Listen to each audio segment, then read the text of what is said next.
Hey everyone, it's Lindsay.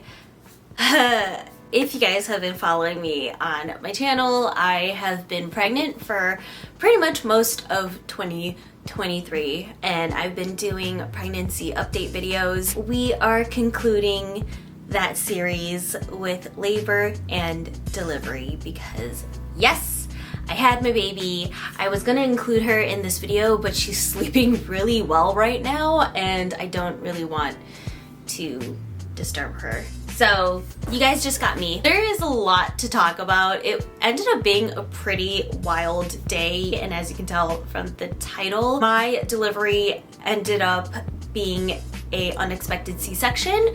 So we're gonna start off with the original birth plan. The original plan was that I was scheduled to be induced at 39 weeks. I honestly wasn't thinking about getting induced until a doctor brought it up to me towards like the end appointments, and Jordan and I decided to go with that decision because there's just a few factors. I think the first and foremost, I was just so uncomfortable. There was a lot of lower belly pressure. I just felt really heavy and I was just kind of ready to have the baby. The other factor was that, and it feels kind of weird to admit this, but it was just easier to plan, especially when you have another child.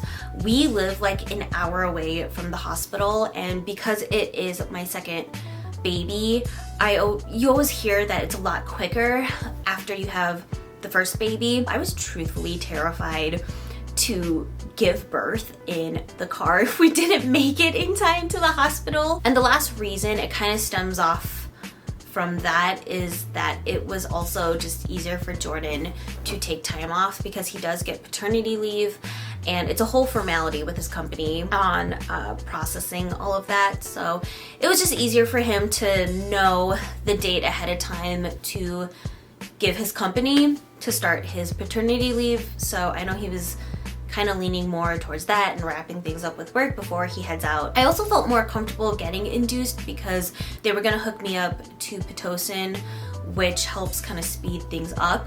And I got hooked onto Pitocin anyways the first time I was in labor. So I felt a little bit more comfortable because I was familiar with all of that. So those were pretty much the big reasons why I wanted to be induced. The day before, I had a doctor's appointment and the doctor was gonna check to see how dilated I was. And she said I was about like 3 centimeters dilated.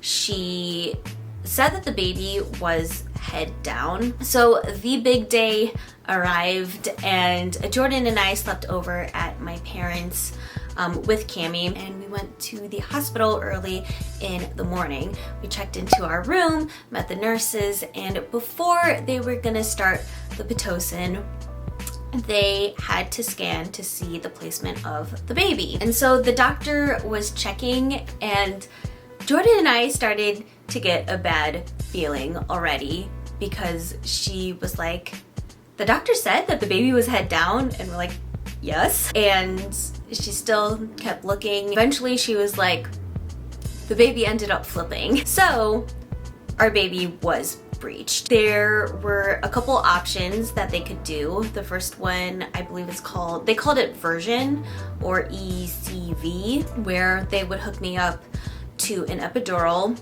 and 2 doctors would manually try flipping the baby so that she was head down, which sounded horrifying at first. We've never heard of that before, but I'm like, oh my gosh, that sounds terrifying. And the second option was just to do a C-section. But my normal doctor came in and was talking to us about those 2 options, and we got to ask questions. There was just a lot. We really weren't expecting that to happen, and we kind of had to make a big decision on the spot. And I didn't really feel pressured at all by the doctor, but she was kind of wanting me to go with the version, or she was recommending that because unfortunately with that, she said there was kind of like a 50-50 shot it would be successful, which didn't make me feel great about doing it. But she said with me specifically, she felt like there was a good chance of the baby flipping with how my body is. But after the doctor left the second time, Jordan and I had a little bit more of a clear mind to really think about what we wanted to do, and we both felt like we should try doing the ECV first, because we did have time, quite a bit of hours until the scheduled C-section. And so we're like, while we're waiting, let's just try it and see how it goes, because I'm going to be hooked onto an epidural either way, if I got the ECV or if I got a C-section. But before the doctors came in to do ECV, I had to get hooked onto an epidural. This was one of the big things we were pretty nervous about with delivery, was the epidural, because the last time I was in labor and they were hooking me up to the epidural, they literally tried like 3 times to place the epidural, and eventually it worked the 3rd time. We did tell the anesthesiologist this time around, of course, and he did see it from the notes from the last time, and fortunately he did get it in 1 shot. Doctors came in to perform the version, and it actually wasn't as bad as I thought. I told the doctor that it kind of felt like they were giving me a very weird massage because I could feel the pressure of them just moving my belly around, and I could feel the baby moving. They tried doing it 3 times. So they tried rotating the baby this way twice. Unfortunately, she did not want to budge. Farthest that they were able to go was her head being here and her feet being here. She was kind of at an angle. They tried rotating her the other way. Same thing, head here, feet here. She did not want to budge. And my doctor was like, we're done. We're not gonna try anymore. So it ended up being unsuccessful, and it resulted in me needing to get a C-section. By then, both Jordan and I just felt awful, me especially, because I was starving and I was so thirsty and I could not eat or drink anymore. I was starting to get that like nausea of not really eating or drinking in general. They had to wheel me to the operating room, and Jordan had to stay behind and get dressed. They amped up the epidural because they gave me a stronger one. It just made me pretty nauseous, even more nauseous. Before the surgery started, I just threw up. I like turned my head to the side, told them I wanted to throw up, and I like threw up. It was so unglamorous. I threw up the side of my face, and then they had to do tests on me to make sure that I couldn't feel the pain. So they were poking me with pointy objects to see if I could feel it, and they did give me the disclaimer that I wouldn't hopefully feel the pain, but I would feel the pressure of them just working on me.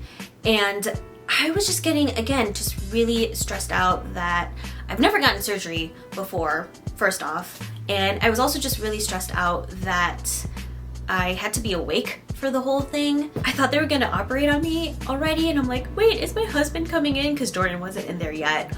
And Jordan comes in, he's all dressed up in his gear. They ended up being really quick. I think the whole thing took about an hour, I want to say, of them doing surgery. It's really quick getting the baby out. The rest of the time is them just fixing you up afterwards. But I will say one of the cool things about it was that I was able to soak in our baby coming out way more than the first time around, because the first time when I had Cammie, I delivered naturally, and I was just so in the moment of pushing. I wasn't expecting her to come out, and when she did come out, they took her right away to check her. So I didn't really get to like see her and really soak in that moment, and I was just kind of delirious at that point because I barely got any sleep, just performed this huge, intense physical activity. But this time around, I feel like I ended up getting a bit more emotional because I was able to soak in that moment. I was just laying there, so I was able to like soak in that moment. And it was nice because on my left side, the doctors were a lot closer with the baby setup station, So I was able to see her, and Jordan was on my left side, and he was able to hold her, and he was like right next to me. So I was able to just watch him and the baby and just see her. Yeah, I didn't really feel any pain with the whole surgery. I did feel the pressure though, which again kind of just made me stressed out that I had to be awake for the whole thing. So after they were done with the operation, Jordan and the baby left first, and they were just unhooking me from everything. The most painful part about the whole thing was them pressing down on my uterus after they performed surgery. That hurt so bad. They did tell me that I did lose a little bit more blood than expected, so I ended up sitting in the recovery room for a good few hours because I just felt really nauseous. I did throw up quite a few times, but I was finally able to drink something because I was so stinking thirsty at that point.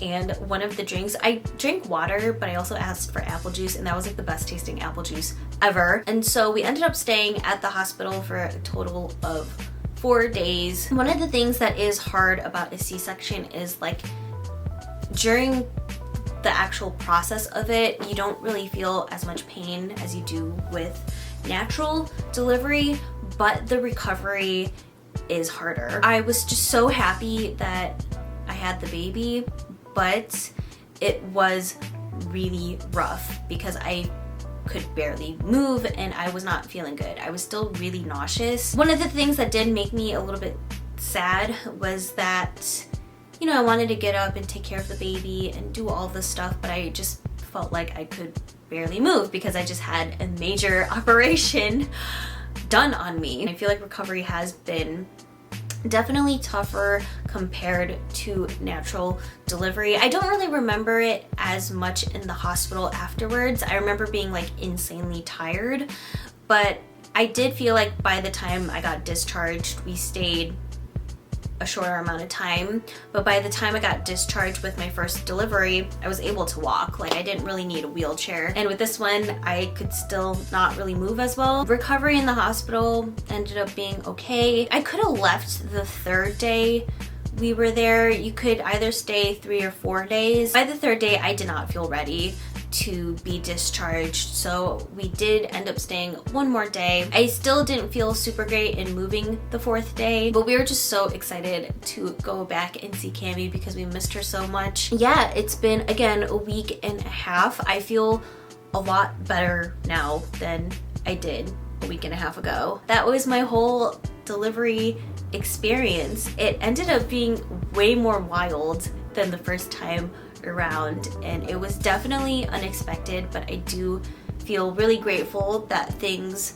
worked out. And the baby's name, because I didn't really say her name yet, but we decided to name her Penelope Ann. We just love her so much. That was actually the other name that we were thinking of naming Cami before we obviously settled on Cami. So we've had this name for about like a good 5 years. That was it for my delivery and failed induction story time. Don't forget to subscribe, hit that notification bell, give this video a thumbs up if you found this video helpful in any way, and I will see you all in my next video. Bye guys!